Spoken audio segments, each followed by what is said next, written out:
The coffee that morning was perfect. I remember that clearly. Dark roast, 2 sugars, the way I always made it on Sundays when the house was quiet and the autumn light came through the kitchen window at just the right angle. I sat at the table with both hands wrapped around the mug, watching steam curl upward, and for a moment, everything felt exactly as it should. My wife Sandra was still upstairs. My mother-in-law Diane was visiting for the week, seated across from me reading something on her phone with that tight little smile she always wore when she thought she knew something I didn't. The dog was asleep by the sliding door. The neighborhood was still. I was 43 years old, 12 years into a marriage I had worked hard to keep. I owned a small but steady logistics company, the kind that doesn't make headlines but pays the mortgage on time every month without fail. Sandra had stopped working full-time 4 years earlier when she said she wanted to focus on her health, and I had supported that without a single complaint. What we had wasn't perfect, but I thought it was real. I didn't notice the cracks for a long time. That's the part that still bothers me when I think about it now. They were there. I just chose to read them differently. Sandra had been distant since early that year. Not cold exactly, but unavailable in a way that crept up slowly. Fewer conversations at dinner, less interest in the plans we used to make together. She'd started going to what she called a book club on Thursday evenings, coming home smelling like restaurant food and wine. And when I asked about it, she'd say something vague like, "It was fine, you wouldn't know anyone." I told myself she needed space. That was a word our therapist had used the year before, and I had internalized it maybe too well. What I didn't know, what I had no reason to suspect, was that my mother-in-law Diane knew exactly what was happening, and had not only kept it from me, but had been actively encouraging it. I found out by accident, the way you find out most things that destroy you. It was a Wednesday afternoon in October. I had come home early because a meeting had been rescheduled. The house was quiet when I walked in, but not empty. I could hear voices coming from the kitchen, Sandra's voice and Diane's voice close together, the way women talk when they think no one else is in the building. I set my keys down quietly out of habit and walked toward the hall. I heard Diane say, clearly and without any hesitation, "He doesn't have to know. That's the whole point, Sandra. You've given this man 12 years. If you want something for yourself for once, you take it. Nobody gets a second life." There was a pause and then Sandra's voice, lower. "But what if he finds out? And Diane, then you deal with it. But you don't stop living because of what might happen. Your father and I didn't." I stood in the hallway for what felt like a very long time. The dog padded over and pressed his nose into my hand. I scratched his ear without looking at him. I didn't walk into the kitchen. I turned around, picked up my keys, and went back to my car. I sat in the driveway for 11 minutes. I know because I watched the clock on the dashboard. Then I drove to my office and spent the rest of the afternoon staring at a spreadsheet I couldn't read. What I had heard was enough to know I needed information before I made any move. I wasn't the kind of man who blows up a room before he knows what's in it. I had built a business on patience and documentation. I would apply the same discipline here. The following Monday, I contacted a private investigator named Ron, who had been recommended to me years ago by a business associate going through a difficult divorce. I told Ron I needed 2 weeks, thorough and documented, and I told him I needed to know if my mother-in-law was somehow connected to whatever was happening. That last part made him raise an eyebrow, but he didn't ask questions. That's what I paid him for. What Ron came back with, 10 days later, was a manila folder I wish I could unopen. Sandra had been seeing a man named Patrick for approximately 4 months. Patrick was someone she had known before we met. Not quite an ex, Ron told me. More like someone who had always hovered at the edge of her life. The kind of man who positions himself to be available when a marriage starts to wobble. He lived 40 minutes away. They had been meeting at a hotel near the state line on Thursday evenings. The book club met in a Marriott bar. The part involving Diane was worse in some ways. Patrick, it turned out, was the son of a woman Diane had been close friends with for over 20 years. Diane had reconnected with this woman the previous spring. She had introduced Sandra and Patrick at a birthday dinner in March, a dinner I had not been invited to because Sandra had told me it was just the women. Diane had not accidentally created the opportunity. She had engineered it and then coached Sandra through her hesitation for months. I sat in Ron's office and read through the documentation twice. Then I folded my hands on the desk and asked him to explain the photographs in plain English so there was no ambiguity. He did. There wasn't. I thanked him, paid him in full, and drove home. Sandra was making dinner. Diane was setting the table. They both smiled when I came in, and I smiled back. I asked how their day had been. Sandra said fine. Diane said she'd taken the dog for a long walk. I nodded and went upstairs to wash my hands, and I stood at the bathroom sink, looking at my own face in the mirror for about 30 seconds. Then I washed my hands, dried them carefully, and went downstairs to eat dinner with my wife and her mother. I want to be clear about something. I am not a man who acts from rage. I have never in my life made a decision in anger that I was later glad I made. What I felt that night at the dinner table was not rage. It was clarity. There is a difference. Rage is loud and fast and imprecise. Clarity is quiet and patient, and it waits until the moment is exactly right. Over the next 2 weeks, while Sandra continued her Thursday evenings, and Diane continued her visit that had now stretched to nearly a month, I worked with my attorney. My lawyer's name was Helen, a woman I had hired years ago when I needed to negotiate a particularly difficult supplier contract. And she was exactly the kind of attorney you want in exactly the kind of situation I was in. Methodical, unsentimental, thorough. Helen helped me understand what I was entitled to and what I was not. We reviewed the financial picture carefully. Sandra's name was on several joint accounts, but the majority of my business assets were structured separately through the company which I wholly owned. The house was in both our names, but the mortgage had been serviced entirely by me for the last 4 years since Sandra stopped working. We began preparing. I also made a quiet call to my bank and had my personal savings account, the one Sandra didn't know the routing number for because it predated our marriage, verified and updated. I moved a significant amount of funds into it legally and with full documentation so there would be no question later about timing or intent. Helen reviewed every transfer before I made it. Everything was clean. The last thing I did before I was ready was spend an afternoon going through the house and making an itemized list of every piece of property that was mine before the marriage or purchased solely with my income in a way I could document. Furniture, electronics, a few pieces of art Sandra had picked, but I had paid for and could prove it. My grandfather's tools in the garage. My truck. When I was finished, I was ready. On a Friday evening in November, 3 days after I had everything in order, Sandra and Diane were sitting together in the living room watching something on television. I came in, sat down in the chair across from them, and turned off the TV. Sandra looked at me. Diane looked at me. Neither of them said anything. I told them I knew about Patrick. I told them I knew about the hotel near the state line. I told Sandra I knew that her mother had introduced them in March at a dinner I wasn't invited to, and that Diane had been advising her for months. I said all of this in an even voice without raising it. The silence that followed was the kind that has weight. Then Diane looked at Sandra and said, "He's bluffing. You don't know anything." I took the folder from beside the chair where I had set it before coming in and placed it on the coffee table. Sandra went pale. Diane did not go pale. Diane's face went a different way, tighter, like a person recalculating. Sandra started to speak, and I told her I wasn't there for a conversation.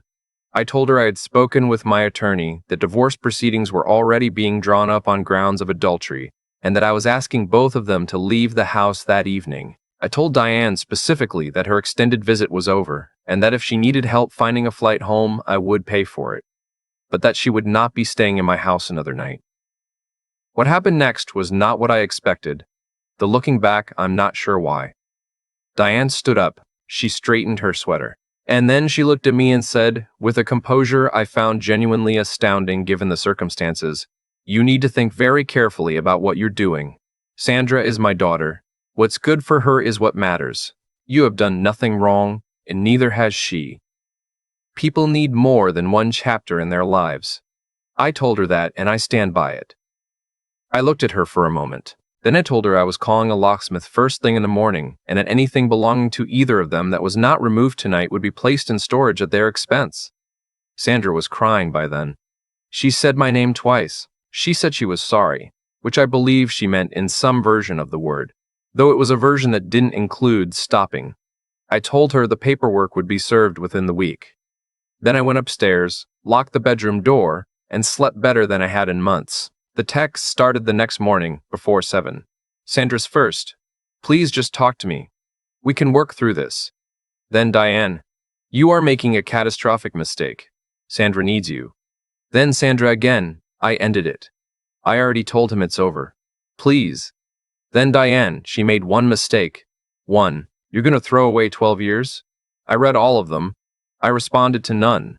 By the third day, the tone had shifted. Sandra's messages became less apologetic and more transactional. She wanted to know what was happening with the house. She wanted to know how the finances would be structured. She mentioned that she had bills due. Diane's messages had moved from moral argument to something closer to threat. She wrote that her family had a lawyer and that I should expect to hear from him. She wrote that she had considerable influence with Sandra's family and that I would find myself very isolated if I continued down this path. I forwarded all of it to Helen, who added it to the file and noted that Diane's messages in particular were useful. On the 9th day, I picked up one of Sandra's calls. Not because I had softened, but because I wanted her to hear certain things from me directly before she heard distorted versions of them from her mother. I told her that the documentation of the affair was thorough and that her timeline of events would not hold up against what Ron had compiled. I told her that I was not interested in mediation and that anything she needed to communicate to me could go through attorneys. She started crying. She said Patrick had never meant anything, that it had been a mistake, that Diane had pushed her into it by telling her that I wasn't fully present in the marriage and that she deserved more. She said she hadn't known how to say no to her mother. I told her gently but clearly that she was an adult woman who had made choices, that her mother's encouragement did not remove her own agency, that I had spent 12 years building something with her, and she had let her mother walk her into dismantling it, and that was not something I could unknow or unfeel or set aside. She asked if there was anything she could do. I told her that the most helpful thing she could do was respond to Helen's communications promptly, so the process can move forward without unnecessary delay. Then I told her I hoped she would be okay. I meant it. Then I ended the call. The divorce proceedings took 4 months. Sandra's attorney made some initial noise about contested assets, but Helen was prepared for every argument. The affair was documented prior to any formal separation, which mattered under the laws of our state. The asset picture was clear because I had structured and documented everything carefully before filing. There was no ambiguity about the house. I had paid for it. Sandra received a settlement that was fair by the letter of the law, a figure Helen and I had anticipated and prepared for. She received none of my business assets and none of my personal savings account, both of which were cleanly established as mine. Diane attempted to insert herself into the proceedings in a way that surprised even Helen. She submitted a written statement to Sandra's attorney claiming that I had been emotionally neglectful throughout the marriage and that Sandra's actions had been a response to a harmful dynamic I created. Helen's response to that statement was one of the more satisfying documents I have ever read. She went line by line through the timeline, through the documented communications, through Diane's own text messages to me, in which she had defended the affair on philosophical grounds, and she noted for the court record that a mother-in-law who orchestrates her daughter's extramarital affair and then claims the husband created a harmful dynamic was perhaps not the most credible source on the subject of emotional harm. The judge agreed. Diane's statement was noted and set aside. The final decree came through on a Tuesday in March. I was in Helen's office when she called to confirm it was signed. I thanked her, shook her hand, and took the elevator down to the street, where it was cold and bright and the city was moving in every direction around me. I stood on the sidewalk for a moment and thought about 12 years. I thought about the kitchen table and the good coffee and the dog. I thought about the things I had believed were solid and real and what it feels like when you learn they weren't. Then I put my hands in my pockets and walked to my car. I had already accepted an offer. A business partnership in Denver, something I had been approached about the previous year and turned down without much consideration, because Sandra hadn't wanted to move. With nothing anchoring me to the city anymore, I had called my contact back in January. The terms were better the second time around. I think they could tell I wasn't negotiating from hesitation. I was scheduled to drive out in April. I had already found an apartment online, a clean place on a high floor with big windows and a view I thought I could get used to. I was taking the dog. What I heard through a mutual acquaintance about 3 months after the divorce was final, Sandra had moved in with her mother temporarily while she looked for a place. The settlement covered the basics, but not the lifestyle she had been accustomed to, and without income of her own, the math didn't work as easily as she had perhaps expected. Patrick, it turned out, had not offered her a future so much as a distraction. Once the marriage was over and the situation became complicated, his interest had declined considerably. He was, by all accounts, no longer in the picture. Diane had returned to her own life, presumably, though I was told she and Sandra had been arguing significantly about the situation and about money and about whose fault things were. That did not surprise me. When two people who share a failure are living in close quarters, someone eventually says the true thing out loud.